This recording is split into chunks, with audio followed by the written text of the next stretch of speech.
Ayan, so tirada sa atin ngayon mga kanigs, dito na naman tayo. Medyo palikihin na to ng kunti yung daanan natin dito dahil sobrang dulas to mga kanigs, lalo na ngayon, maulan. So mahirap to. Ayan, pang na yan dyan mga kanigs. So palakihan natin ng kunti. So ayan na mga kanigs, medyo maayos-ayos na. So konti lang yung kinuha natin mga kanigs dito, baka magalit yung pagpalakihan natin ng maayos. So sana mga kanigs meron tong budget mga ito para pathway, dahil ito yung real na daanan. So maraming mga estudyante na dadaan dito, walang mga motor.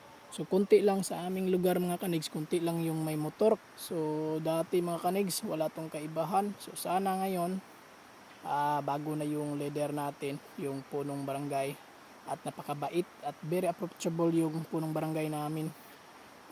Kahit na bago pa lang siya nakaupo bilang aming punong barangay, pero marami na siyang napapatunayan. So sana meron tayong budget na maayos na rin, kahit na hindi full na maayos yung daanan, pero may kaibahan sa dati. Dahil wala pa rin tong kaibahan mga kanigs. Hindi pa nga ako na tao, pero ito na yung daanan namin, walang kaibahan. So ito lang muna yung trabahuin ko mga kanigs, at lipat na ako sa iba dahil meron pang mahirap. So yung mga mahirap lang muna yung unahin natin. Halos naman mahirap, pero yung pinaka mahirap. So tara na mga kanigs.